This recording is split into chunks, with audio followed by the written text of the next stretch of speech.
Public sector undertaking of government of India. మీరు suppose నాకు తెలిసి మీరైతే కాంట్రాక్టర్ కాదు, బట్ సపోజ్ ఎగ్జాంపుల్ గా మీరు ఏదైనా ఒక కాంట్రాక్టర్ గా ఒక డ్యామ్ బర్రాజో కన్స్ట్రక్షన్ మీరు తీసుకున్నారు అనుకోండి కాంట్రాక్ట్, మీరు కూడా వ్యాప్కోస్ కి ఇవ్వచ్చు డిపిఆర్ ప్రిపేర్ చేయమని. సో ఒక ప్రైవేట్ ఏజెన్సీస్ కానీ గవర్నమెంట్ ఏజెన్సీస్ కానీ వ్యాప్కోస్ హైర్ చేసుకోవచ్చు.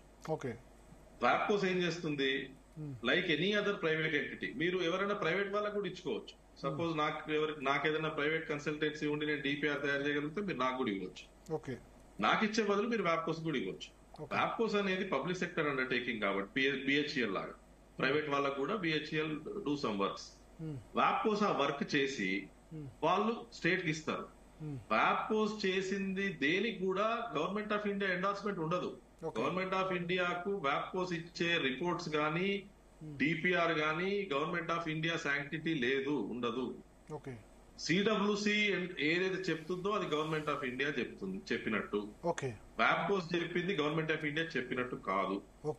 సో అంటే ఇక ఇప్పుడు వాళ్ళొక నిర్ణయానికి వచ్చారు, మేడిగడ్డ అన్నారం సుందిల్లా ఇది కట్టాలి రీడిజైన్ చేయాలనే నిర్ణయానికి వచ్చారు కేసీఆర్.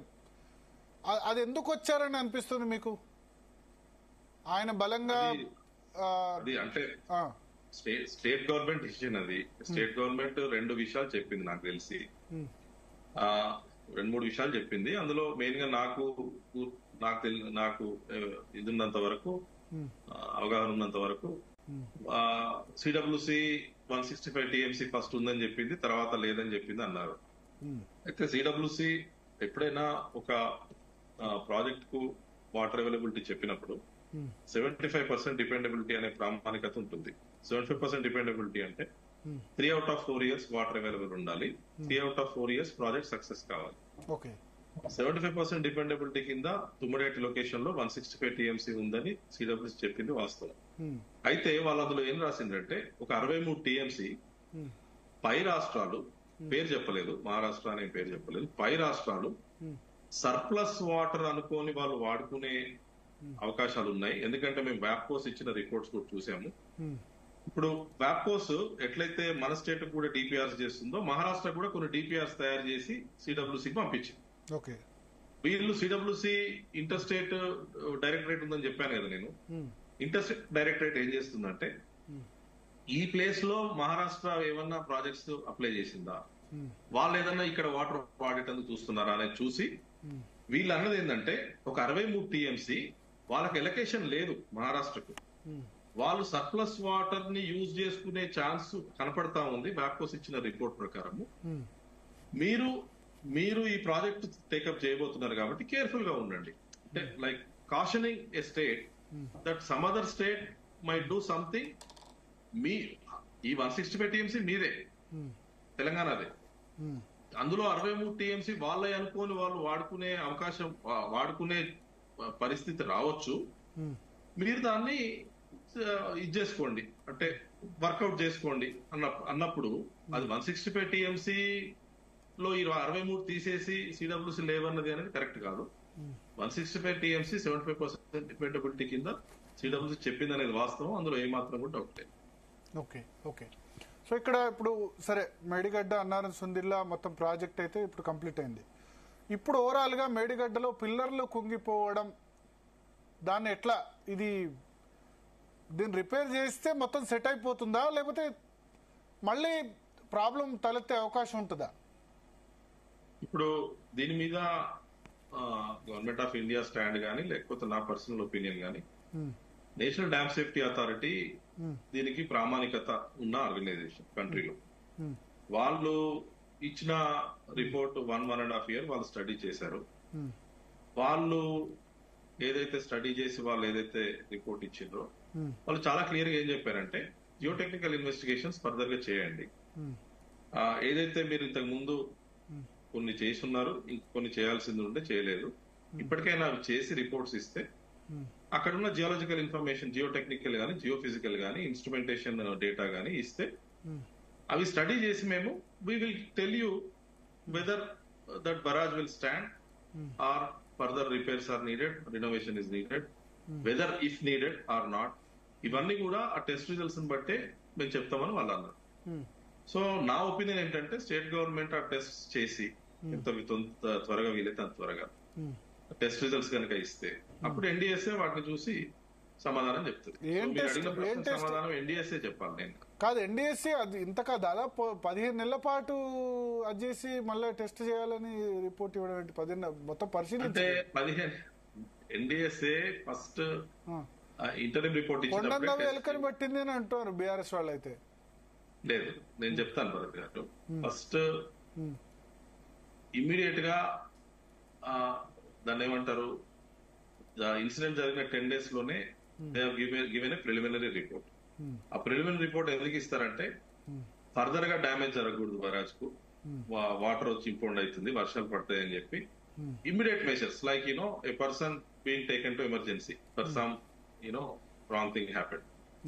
సో ముందు ఆ ట్రీట్మెంట్ అవుతుంది. ఆ ట్రీట్మెంట్ అది ఫస్ట్ వాళ్ళు ఇచ్చిన 10 days లో ఇచ్చిన రిపోర్ట్ లో వాళ్ళు క్లియర్ గా ఏమన్నారంటే మీరు ఒక వాటర్ ఇంపౌండ్ చేయకండి, సో అండ్ సో టెస్ట్ చేయండి అవన్నీ చెప్పారు. అప్పుడు మన దగ్గర అసెంబ్లీ ఎలక్షన్స్ ఉన్నాయి, గవర్నమెంట్ మారింది. దీనిలో 3-4 months ఐ థింక్ వెళ్ళిపోయినట్టుంది. ఆ తర్వాత 1st May ఒక ఇంటర్వ్యూ రిపోర్ట్ ఇచ్చారు. అప్పుడు కొత్త స్టేట్ గవర్నమెంట్ వచ్చాక కొత్త స్టేట్ గవర్నమెంట్ ఏమన్నదంటే మాకు రిపోర్ట్ ఇవ్వండి అంటే, బిగ్గా రిపోర్ట్ ఇవ్వాలంటే మీరు కొన్ని టెస్ట్ చేయాల్సి ఉంటుంది, అది జరగలేదు కాబట్టి మేము మీకు ఒక ఇంటర్వ్యూ రిపోర్ట్ ఇస్తామని చెప్పి 1st May ఆఫ్ 2024 ఒక ఇంటర్వ్యూ రిపోర్ట్ ఇచ్చింది.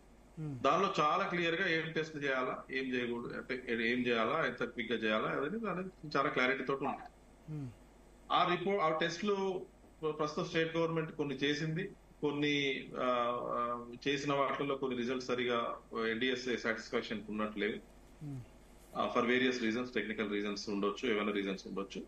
ఫర్దర్ గా దాని క్లారిఫికేషన్ కు ఎన్డీఎస్ఏ మళ్ళీ మాకు ఇవి అడిగాము, మీరు ఇవి చేశారు, ఇవి చేయలేదు, ఇవి చేసిన వాటిలో ఇది క్లారిటీ లేదు అని వాళ్ళు మళ్ళీ చెప్పారు. So it's a process.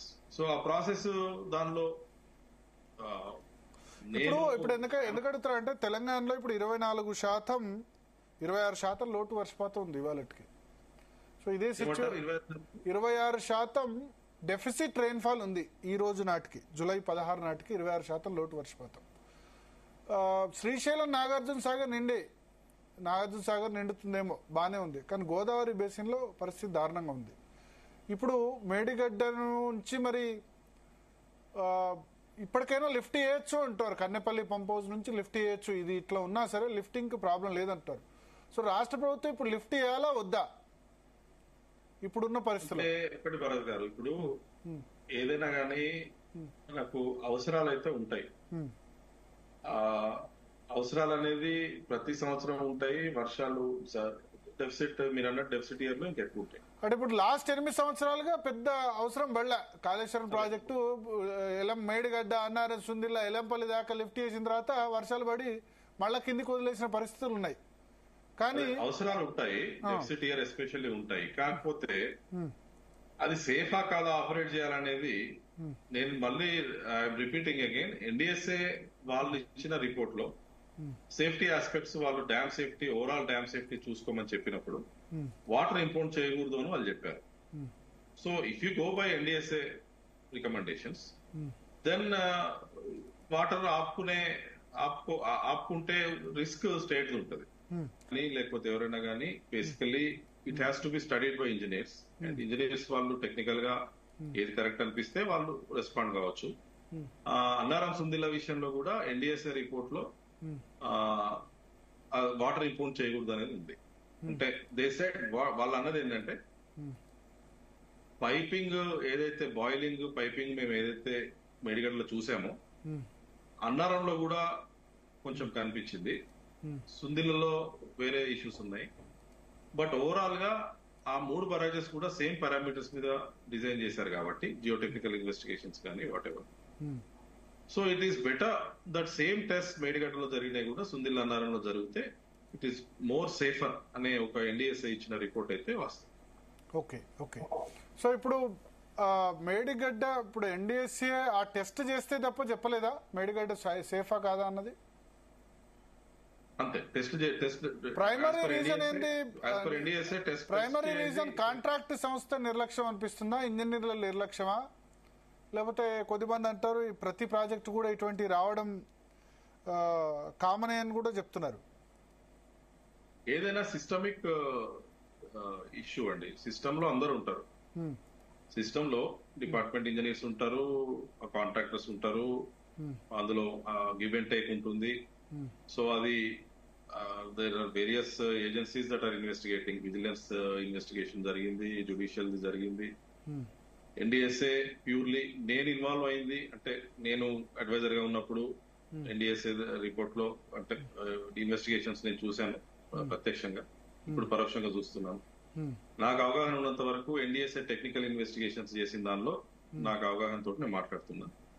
అప్పుడు ఎవరి నిర్లక్ష్యం ఏందనేది రెస్పెక్టివ్ ఏజెన్సీస్ వాళ్ళ ఇన్వెస్టిగేషన్స్ వాళ్ళు చెప్పినాయి